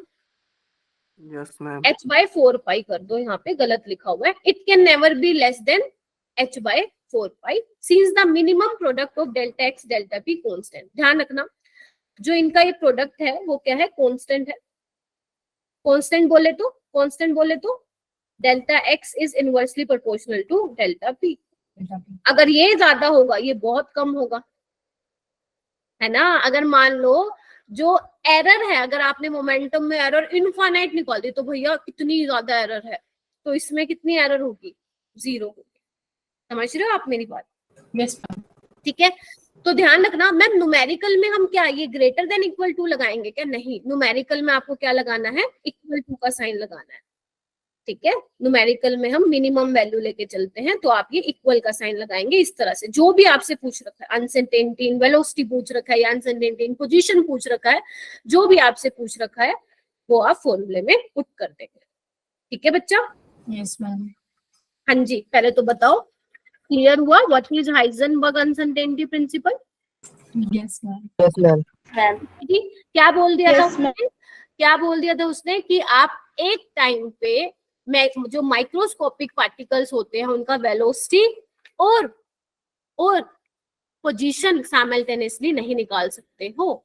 ठीक है, तो एक क्वेश्चन दिया है इन्होंने बिल्कुल बेसिक सा, calculate the uncertainty in velocity of an electron if the uncertainty in its position is of order 1 angstrom or 100 picometer or 10 raised to power minus 10 meter, क्या आप निकाल सकते हो? ये delta x yes ma'am. into m delta v is equal to h by 4 pi। एक आप maths में पढ़ोगे h कट, इसको बोलते हैं, इसकी वैल्यू होती है h by 2 pi। h cut h is इसकी वैल्यू होती है h by 2 pi। अभी इस पे ध्यान दो, ठीक है। ओके, वेलोसिटी में निकालनी है, यानी कि ये हो जाएगा इसका फॉर्मूला, जल्दी बताओ। Yes ma'am. ये करवा के भेजूंगी चाहे कितनी भी देर हो जाए। ठीक है बच्चा, चल। Yes, ma'am. क्या पूछा है, वैल्यू पुट करो। 6.626 into 10 raise to power minus 34 joule second. 4 pi mass of क्या है, इलेक्ट्रॉन की बात कर रहे हैं, तो 9.1 into 10 raise to power minus 31 kg। बोलो हाँ या ना।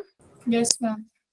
और डेल्टा एक्स क्या है, अनसर्टेनिटी इन पोजीशन क्या है, 10 raise to power minus 10 metre. क्या ये सोल्व कर सकते हो बेटा आप?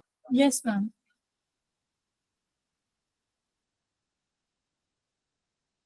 देखो कुछ नहीं है, फॉर्मूला बेस्ड है, वो कुछ है ही नहीं। ये सिंपल क्या है, बेसिक है, बेसिक क्वेश्चन है, जस्ट तुम्हें ये पता लगाने के लिए कि ये वाला न्यूमेरिकल जो ये फॉर्मूला है वो कैसे अप्लाई होगा न्यूमेरिकल्स पे। हम एग्जाम में तो हमें ह्यूमन कैलकुलेटर बनना पड़ेगा। नहीं, ये वाला तो देखो एनसीईआरटी का है, तो तुम्हारे ये पेपर में आ सकता है। जनरली बच्चे ऐसे क्वेश्चन में क्या करते हैं, थोड़ा बहुत सोल्व कराते हैं और उसको ऐसे ही छोड़ देते हैं। तो अगर आप कैलकुलेशन पूरी नहीं करते अपने पेपर में तो हाफ मार्क्स वो डिडक्ट कर देंगे आप लोगों को। मैम वही तो, मतलब बैठ के पूरा तो कैलकुलेट। ऐसे कर सकते हो, 9.1 को 9 ले लो, 3.14 को 3 ले लो, 6.626 को सिर्फ 6.6 ले लो, तो इट विल बी इजियर। हो जाएगा बच्चे, आंसर तुम निकाल लोगे। Yes ma'am. Yes, ma'am. थोड़ा कॉन्फिडेंस आना चाहिए, दूसरा चैप्टर खत्म होने की कगार पे है, कॉन्फिडेंस आएगा। चलो एक और बहुत अच्छी चीज मैं आप लोगों को बताती हूँ, सिग्निफिकेंस ऑफ अनसर्टेनिटी प्रिंसिपल। समझे? जैसे हमने डी ब्रोए में क्या सिग्निफिकेंस देखा था कि मैक्रोस्कोपिक पार्टिकल पे उसका कोई सिग्निफिकेंस नहीं है। ठीक है, तो ऐसे ही इसने भी क्या बोला, Heisenberg replace the concept of definite orbit by the concept of probability. देखो कितनी मजेदार बात बोली। बोहर ने क्या बोला था, एक फिक्स ऑर्बिट में घूमेगा इलेक्ट्रॉन जिसकी एनर्जी होगी और जिसकी रेडियस होगी, यही बोला था उसने।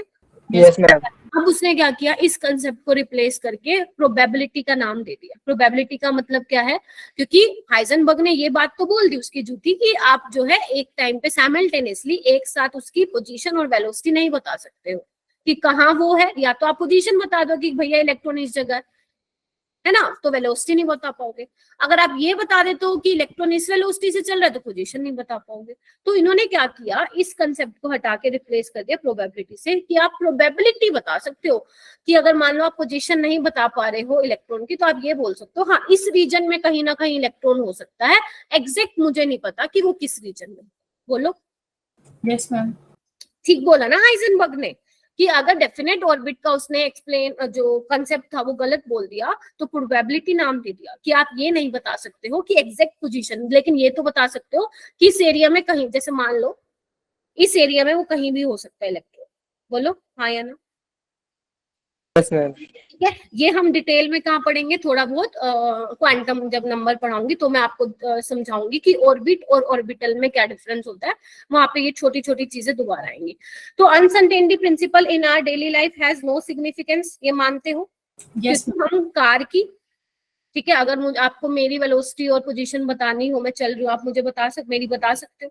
yes, ट्रेन की बतानी है, कुछ बताना है तो बता सकते हो, यानी कि डेली लाइफ में कोई सिग्निफिकेंस नहीं है। क्यों? अगर सिग्निफिकेंस होता फिजिक्स थोड़ा इजी बनता। हाँ, in case of object of ordinary size, the uncertainty in position and momentum are very small as compared to the size of object and momentum of the object respectively, hence these may be neglected। बताओ, ये line clear हो गई सबको? Yes ma'am. कि जिनका size बड़ा है object, जो मैक्रोस्कोपिक पार्टिकल हैं, उसमें जो अनसर्टेनिटी मतलब जो एरर है पोजीशन और मोमेंटम में बहुत बहुत कम है, जिसको आप नेग्लेक्ट भी कर सकते हो। क्लियर? तो इन्होंने क्या किया, इन्होंने कहा चलो ठीक है, क्या पता बच्चों को समझ में आए ना आए, तो हम एक एग्जांपल देख लेते हैं। तो इन्होंने क्या कहा कि एक पार्टिकल ले लिया जिसका मास है 1 मिलीग्राम। 1 मिलीग्राम बोले तो 10⁻³ ग्राम। ठीक है, इलेक्ट्रॉन के मास से तो बहुत ज्यादा है ये। इलेक्ट्रॉन का कितना होता है? 9.1 उससे तो बहुत बड़ा है ये। ठीक है, तो अगर मास आप ये पुट करोगे तो देखना आप इसका जो प्रोडक्ट है वो कितना आ रहा है, 10⁻⁻28। देख पा रहे हो, 0.0000028 बाद 1 आएगा, यानी कि कितनी कम एरर आ रही है, आप लोग देख पा रहे हो। तो अगर Yes. आप मैक्रोस्कोपिक पार्टिकल के केस में निकालते हैं, अनसर्टेनिटी बहुत बहुत कम आती है, जिसको आप नेग्लेक्ट भी कर सकते हो। तो क्यों? क्योंकि मैम इन दोनों का प्रोडक्ट क्या है, इनवर्सली प्रोपोर्शनल है मास के। तो जितना ज्यादा मास उतनी गलती कम, जितना मास कम उतनी ज्यादा गलती। क्लियर? Yes ma'am. बढ़िया वाला क्लियर? Yes ma'am. तो देखो इन्होंने फिर इलेक्ट्रॉन का निकाल के दिखा रखा है। चलो इलेक्ट्रॉन का एग्जांपल ले लेते हैं। तो देख पा रहे हो आप, जब आप इलेक्ट्रॉन का मास पुट कर रहे हो तो कितनी ज्यादा एरर आ रही है, 10⁻⁻4। और इसमें क्या आ रही थी, 10⁻⁻20। कौन बड़ा है? 10⁻⁻। समझ गए? बोलो। ठीक है, तो इन्होंने क्या किया, फिर नेक्स्ट वाले केस में क्या करके दिखाया आपको, पोजीशन की वैल्यू पुट कर दी 10⁻⁻8। देखो अगर आप पोजीशन जो गलती है जो पोजीशन में वो इतनी है, तो देखो वेलोसिटी में कितनी गलती है, 10⁻⁴, कितनी ज्यादा है। Yes ma'am. ठीक है, this value of delta v is quite large, therefore it is not possible to predict trajectory of an electron in an atom. तो जो भैया बोहर ने निकाल दिया ना, वो नहीं सही है। लेकिन हाँ, वो कितना इंपॉर्टेंट मॉडल है पता है तुम्हें, वो इससे भी ज्यादा है। क्यों? क्योंकि क्वेश्चन ज्यादा आते हैं पेपर में उससे। ठीक है, आगे चलूं? मुझे नहीं लगता इसमें कोई प्रॉब्लम होगी, मैंने थोड़ा ज्यादा एक्सप्लेन कर करके लिखा हुआ है यहाँ पे, तो आई होप कि कोई मुश्किल ना आ रही हो बेटा इसमें। ये क्वेश्चन करके दिखाओगे क्या? Yes ma'am. देखो ये क्वेश्चन ना AI-EEE 2008 में आया हुआ, अब तो नहीं होता वो वाला पेपर। नीट में भी ऐसे क्वेश्चन आया हुआ कम से कम 5 से 6 बार। तो कैसे करते हैं इस क्वेश्चन को? वो कह रहे हैं कि एटम है, उसमें जो इलेक्ट्रॉन मूव कर रहा है उसकी स्पीड कितनी है बच्चे, 600 मीटर पर सेकेंड है ना, विद एक्यूरेसी ऑफ 0.005%। समझ रहे हो? जब भी ऐसे क्वेश्चन आ जाए ना कि एक इलेक्ट्रॉन है, कोई पार्टिकल है, स्पीड से चल रहा है, उसकी एक्यूरेसी इतनी है, तो जब आपको उसमें गलती निकालनी हो तो कैसे निकालोगे, 600 इंटू कितनी एक्यूरेसी है, 0.005%। ये आपकी आ जाएगी गलती इन वेलोसिटी। बोलो हाँ या ना? Certainty with which the position of electron, आपको क्या निकालना है बच्चे, डेल्टा एक्स निकालना है। क्या निकाल सकते हो? फॉर्मूला क्या लगेगा, delta x into m delta v is equal to h/4 pi. बोलो। Yes ma'am. तो मैं क्या करूं, इसको मैं नीचे ले जाती हूँ, h/, आई नो थोड़ा नया नया लग रहा है लेकिन हो जाएगा, प्रैक्टिस करो। तो मुझे ये बताओ h की वैल्यू है तुम लोगों के पास, जल्दी बताओ। Yes ma'am. पाई की वैल्यू पता है, मास ऑफ इलेक्ट्रॉन दिया हुआ है आप लोगों को, डेल्टा वी ऐसे निकाल लिया आपने, कितना आएगा सोल्व करके देखना, 0.03 का एरर आएगा। Yes, ma'am. इसका आंसर निकाल के मुझे बताना कि कितना आएगा। कनिका लेफ्ट हो गई। मैम वैसे आई हैव अ क्वेश्चन, हाँ हाँ बोलो ना। Why are we calculating these mistakes? These mistake, क्योंकि हाइजेनबर्ग ने बोहर के ऊपर एक बहुत बड़ा सवाल खड़ा कर दिया, इस वजह से हम ये निकाल रहे हैं। ठीक है, क्योंकि बोहर ने इतना उसका जो मॉडल था वो फेमस हुआ कि इलेक्ट्रॉन की भैया उसने ट्रेजेक्टरी पता लगा दी, वेलोसिटी पता कर दी, रेडियस पता कर दी। तो हाइजेनबर्ग आया ना उसको झूठा, अब झूठा कहलाएगा, वो अपने कुछ तो चीजें देगा ना, है ना। तो माइक्रोस्कोपिक पार्टिकल्स है, जैसे यहाँ पे इलेक्ट्रॉन की है, तो वो उसने जस्ट वो बताना चाह रहा है कि बोहर जी आपने गलती कर दी, अब जो मैंने ठीक किया है मैं उस पर क्वेश्चंस भी करा सकती। ठीक है, यस मैम। तो यानी कि हाइजेनबर्ग आ गया, इसके बाद कोई मॉडल नहीं है। कल हम हाइड्रोजन स्पेक्ट्रम पढ़ेंगे in extra class. Okay so ma'am this model is like absolute. हाँ, आपके लिए इस लेवल पे यही इसको भगवान मानोगे अभी फिलहाल, जितना मैंने कराया है। ठीक है, हो जाएगा ये क्वेश्चन सबका। क्या आ रहा है इसका वो क्या आ रहा है आंसर? आयशा क्या आ रहा है इसका आंसर? राहुल, अर्पित, दिव्यांश, सुहानी, नाबनिता, योगेश्वरी, हुमेरा, ईशा, यार बोला करो मेरे साथ, कनिष्का, माही, यस मैम। हाँ, श्रेया, कितना आ रहा है आंसर?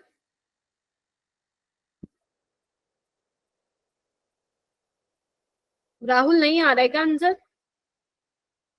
यस मैम, आ गया? कैलकुलेशन बहुत हार्ड हो गई इसकी। हार्ड हो गई मैम तो कैलकुलेशन मेरी भी बीच में अटक गई है। हाँ, इन वाले फॉर्मूले में ना कैलकुलेशन ज्यादा होती है, इसलिए नीट वाले क्वेश्चन ऐसे कम देते हैं। ठीक है, नीट वाले ना वो अच्छे क्वेश्चन, सिंपल क्वेश्चन देते हैं lambda is equal to h/mv पे। ठीक है, तो एक बार देखो, 6.6 इंटू 10⁻⁻34 जूल सेकेंड, 4 इंटू 3.14, मैं 3 लिख रही हूँ, मास कितने मैं 9 लिख रही हूँ, और डेल्टा वी क्या 0.03, मैं ऊपर 100 लेके जा रही हूँ। तो बस कर दो सिंपल, ये इस पे कैंसिल हो जाएगा, और कर लो, ज्यादा मुश्किल तो नहीं लग रही है मुझे। कैंसिल हो जाएगा, क्या बेटा? 2.2 और 4 भी कैंसिल हो जाएगा।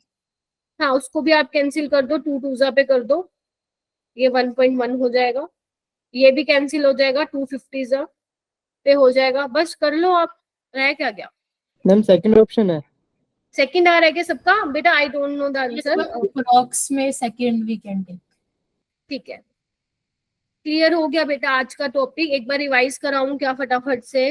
अच्छा, ये वाले क्वेश्चन ध्यान रखना, ये देखो क्या लिखा हुआ है यहाँ पे, इंपॉर्टेंट मिसलेनियस क्वेश्चन। आप लोगों ने तो मुझसे ये डाउट पूछे नहीं, तो इसका मतलब है आप लोगों को ये आते हैं। आयनाइजेशन एनर्जी वाला तो मैंने थोड़ा बहुत ही पढ़ाया था, लेकिन देखो क्वेश्चन आए हुए हैं इससे, तो मैं देखना चाहती हूँ आप लोगों को कितने आते हैं। तो ये कुछ क्वेश्चन है जो आप को करने हैं कल तक। ये वाला क्वेश्चन कह रही थी मैं, झक्कास क्वेश्चन है, इस पे लिख लो, अच्छा क्वेश्चन है ये, जीक्यू लिख लेना इस पे। ठीक है, ये इसमें वो वाला फॉर्मूला होगा यूज, ये वाला। ठीक है, इसको कह रही थी मैं, काफी अच्छा क्वेश्चन है। और बाकी भी जितने भी अच्छे क्वेश्चन है ना, वो मैंने यहाँ डाले हैं, अगर आप करोगे तो बहुत अच्छी बात है, नहीं तो ये जो अपनी रिवीजन क्लास होगी सैटरडे को, उसमें मैं ये करवाऊंगी दोबारा से। ठीक है, मैम चैप्टर फिनिश हो गया। नहीं नहीं नहीं नहीं नहीं बेटा, अभी कहाँ, कल हाइड्रोजन स्पेक्ट्रम करा दूंगी एक्स्ट्रा क्लास में, और 3 क्लास और दे दो बस। Okay ma'am. ठीक है, तो आई होप कि आज का समझ में आया हो, ट्राई किया मैंने पूरा आप लोगों को समझाने का।